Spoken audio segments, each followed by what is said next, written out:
First of all, as a matter of background, I was basically the only mainstream politician to have made my position very clear when there was this Gigantia project. A few days after it was announced, I was here in Gigantia.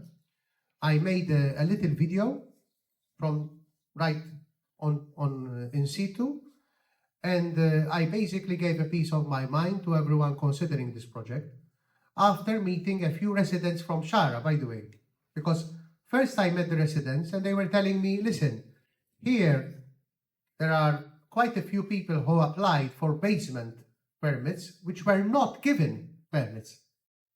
So the first point here was beyond the environment, beyond the archaeology, was a question of fairness. And I used that to hammer the point, this project should not proceed, not also because it was a UNESCO heritage site, and thankfully the authorities backtracked. When it comes to planning, I should say I happen to be a bit of a EU technocrat as well, for all my sins. The EU sees this as a matter of national competence.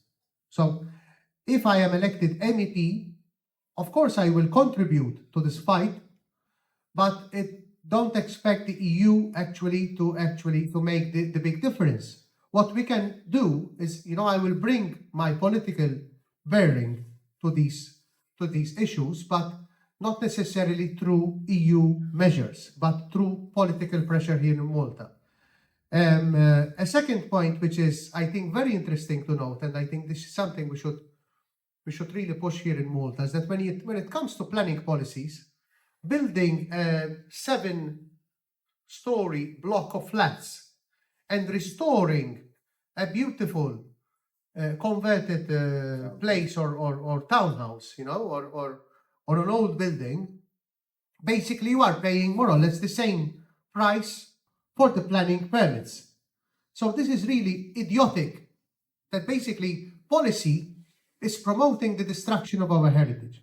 Okay, so in conclusion, I think we should put the pressure on changing local policies when it comes to planning and when it comes to heritage conservation. Thank you.